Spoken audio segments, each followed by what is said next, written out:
Air force Agniveer বায়ু 2025 যারা যারা এতে ফর্ম ফিল আপ করার ইচ্ছুক এবং ভর্তি দেখার জন্য যেতে চাও, ভারতবর্ষে টোটাল 20টা স্টেটের উপর এর ভর্তি প্রক্রিয়া আগামী 27 তারিখ থেকে শুরু হবে।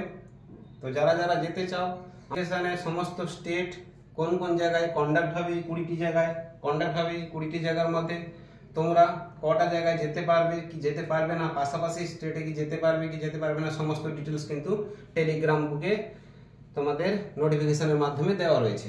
চ্যানেলে যদি তোমরা নতুন হয়ে থাকো তাহলে চ্যানেলটাকে সাবস্ক্রাইব করবে, বন্ধুদের সঙ্গে শেয়ার করবে। সমস্ত রকমের কনফিউশন আমি তোমাদের দূর করে দেব, বিকজ আমি একজন এক্স সার্ভিসম্যান, যার জন্য আমি এর ব্যাপারে তোমাদের আরো ডিটেলসে খুলে বোঝাতে পারবো, যেটা তোমাদের খুবই প্রয়োজন।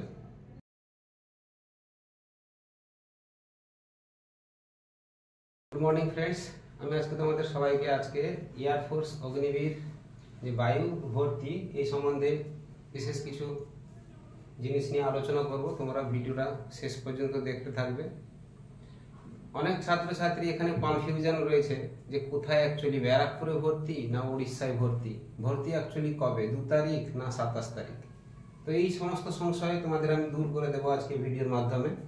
এয়ারফোর্স ওপেন র্যালি 2025 টোটাল এখানে ভারতবর্ষের মধ্যে 20টা স্টেটের মধ্যে রিক্রুটমেন্ট র্যালি হবে। এই 20টা স্টেটের মধ্যে যে রিক্রুটমেন্ট র্যালি হবে, এর মধ্যে যে আমাদের পশ্চিমবাংলা এবং উড়িষ্যা, ঝাড়খণ্ড, আসাম, সিকিম, মণিপুর, ত্রিপুরা, নাগাল্যান্ড, এই সমস্ত যে রাজ্যের ভর্তিগুলো কিন্তু একটা জায়গায় হবে, সেটা হচ্ছে উড়িষ্যা। সে উড়িষ্যা ময়ূরভঞ্জ ডিস্ট্রিক্টে হবে, বারিপদা ছৌ গ্রাউন্ডের মধ্যে হবে। এবং এর ডেট অ্যাকচুয়ালি 27 তারিখ থেকে শুরু হয়ে যাবে। 27 তারিখ থেকে শুরু হলে দুটো ডেট রয়েছে এর, 27 থেকে 28 এবং 28 থেকে 30, 30 থেকে 2, 2 থেকে 4, এইভাবে 4টা ভাগে ভাগ করা হয়েছে। ছেলেদের পক্ষে যারা উচ্চ মাধ্যমিক রয়েছে তাদেরকে 2 দিন ডেকেছে, 27-28 একদিন আর 29-30 একদিন। কিন্তু ঘটনা হচ্ছে মেয়েদের ক্ষেত্রে শুধুমাত্র 2 থেকে 4 একদিনের মধ্যে সমস্ত ডিস্ট্রিক্টগুলোকে বা সমস্ত স্টেটগুলোকে কভার করার চেষ্টা করেছে। এখানে আমি তোমাদের বলে দিই, এটা অগ্নিবীর বায়ু পার্মানেন্ট গভর্নমেন্ট জব। এর স্যালারি স্ট্রাকচার 35,000 টাকা অ্যাপ্রক্স দাঁড়ায় 7th পে কমিশনের অ্যাকর্ডিং। 2026 সালে যখন 8th পে কমিশন হয়ে যাবে, এই স্যালারিটা দাঁড়িয়ে যাবে মিনিমাম 52,000 টাকা। তো এই স্যালারি ফ্যাক্টটা পরে আসবো। এডুকেশন কোয়ালিফিকেশন এখানে কিসের প্রয়োজন হয়, 12 অর ইকুইভ্যালেন্ট। 12 তোমার হতে পারে, বা তুমি ভোকেশনালে যদি 12 এর বরাবর করে থাকো, বা তুমি বিএসসি যদি তুমি ডিপ্লোমা করে থাকো, তাহলেও তোমার কিন্তু এখানে এলিজিবল তুমি হতে পারবে। সায়েন্স, আর্টস, কমার্স সমস্ত রকমের ছাত্রছাত্রী এখানে অ্যাপ্লাই করতে পারবে। এবং এটা ডাইরেক্ট রিক্রুটমেন্ট র্যালি, এর জন্য অনলাইন ফর্মের কোনো আবেদন করা হয় না।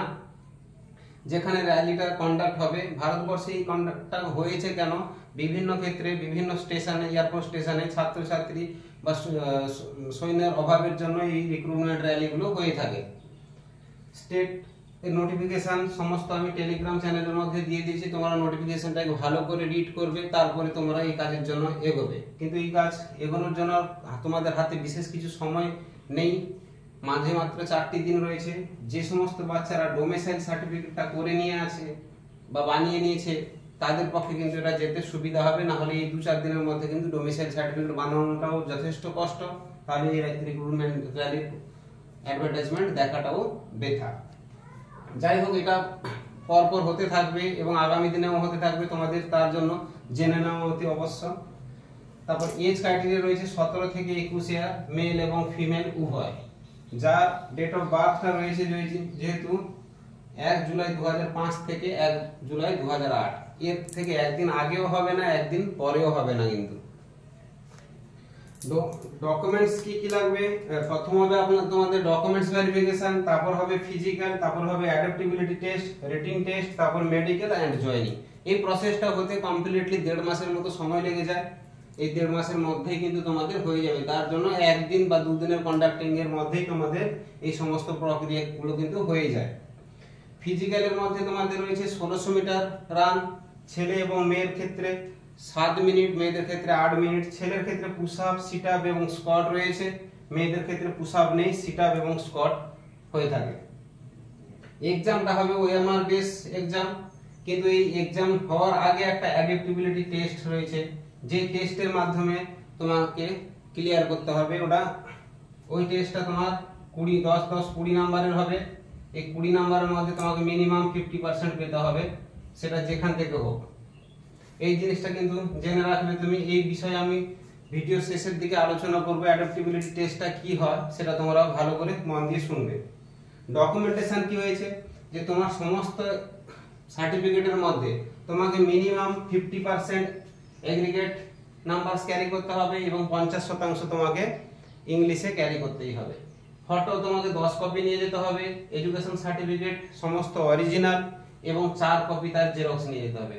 আধার কার্ড, আনম্যারিড সার্টিফিকেট আর কনসাইল্ড সার্টিফিকেট। কনসাইল্ড সার্টিফিকেট বলতে কি বোঝায়, কিছু কিছু বাচ্চারা এই জায়গাটায় ভুল করবে আর চলে যাবে, সেখানে তারা কিন্তু উপস্থিত বা ভর্তিতে অ্যাটেম্প্ট হতে পারবে না। এই কনসাইল্ড সার্টিফিকেটটা আছে যদি তুমি তোমার বয়স 18 থেকে নিচে হয়ে থাকে। এখানে র্যালিটা যেহেতু 17.5 থেকে 21 বছরের মধ্যে হয়, তাই যারা 18 বছরের বিলো হয়ে থাকে তারা গার্ডিয়ানের কাছ থেকে একটা সার্টিফিকেট নিয়ে যাবে যে তাদের গার্ডিয়ান তাদের বাচ্চাকে ভারতবর্ষে বায়ুসেনাতে যাওয়ার জন্য অনুমতি প্রদান করলো। এটাকে বলা হয় কনসাইল্ড সার্টিফিকেট। এটা যদি অনুমতি না দেয় বাবা মা, তখন তুমি কিন্তু বিলো 18 এই জায়গাটায় যেতে পারবে না। এটা খুব ইম্পর্টেন্ট, কোথাও তুমি এই কথাটা পাবে না, এত খুলে ব্যাখ্যা করে কিন্তু কোথাও তুমি পাবে না। আমি এই জন্য তোমাদের খুলে বলে দিচ্ছি, যেহেতু আমি একজন এক্স সার্ভিসম্যান, আমার এই সমস্ত জায়গায় অভিজ্ঞতা রয়েছে যথেষ্ট, যার জন্য কোনো বাচ্চা র্যালিতে অ্যাটেম্প্ট হতে যাবে আর সেখান থেকে ফিরে আসবে, এই ধরনের সিচুয়েশন হয়ে গেলে কিন্তু খুব খারাপ অবস্থায় পড়ে ছেলে এবং মেয়েরা। যাই হোক, এই সমস্ত কথা যখন তোমাদেরকে বলে দিলাম, তারপর এবার আসি অ্যাডাপ্টেবিলিটি টেস্টটা হয় কি। আমরা জানি যে 50% নাম্বার পেয়েছি, এগ্রিগেটও পেয়েছি, ইংলিশ পেয়েছি, 35,000 টাকা স্যালারি, আগামী 6 মাসের মধ্যে 52,000 টাকা হয়ে যাবে। যোগ্যতা হচ্ছে 12 অর ইকুইভ্যালেন্ট। কথাটা শুনতে খুব কিন্তু ইজি। অ্যাডাপ্টেবিলিটি টেস্ট এটাই হয় সিচুয়েশন রিঅ্যাকশন টেস্ট, যাকে বলা হয় এসআরটি।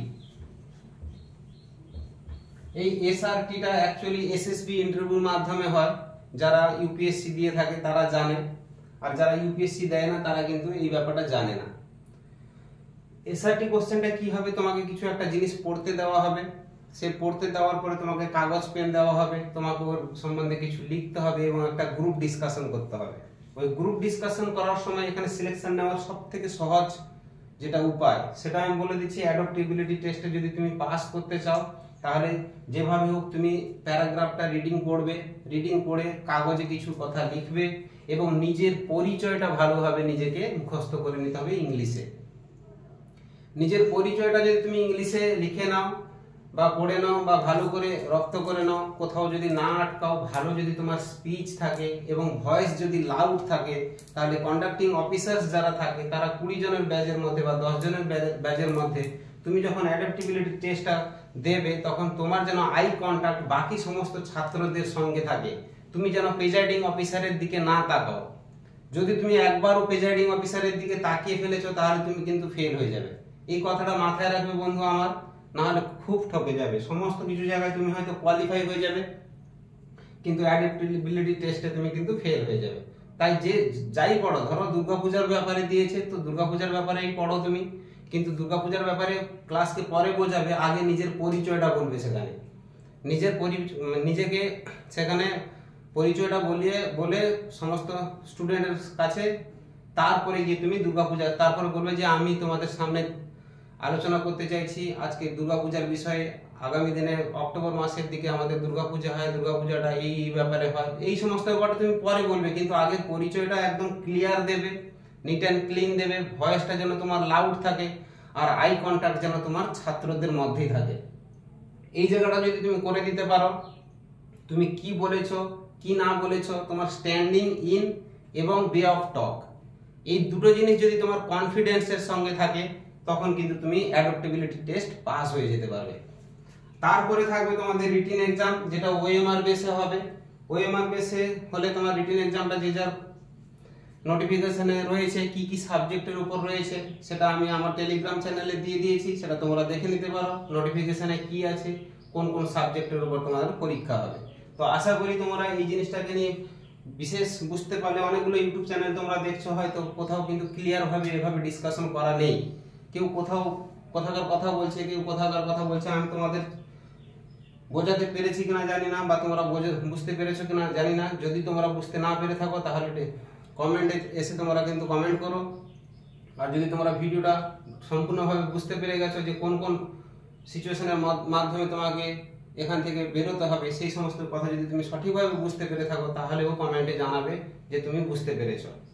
আদারওয়াইজ তুমি এই সমস্ত কথা যদি ভালোভাবে না বুঝতে পেরে যদি এই কন্ডাক্টে যাও তাহলে কিন্তু তুমি এখানে পাস হতে পারবে না। Thank you for watching. জয় হিন্দ।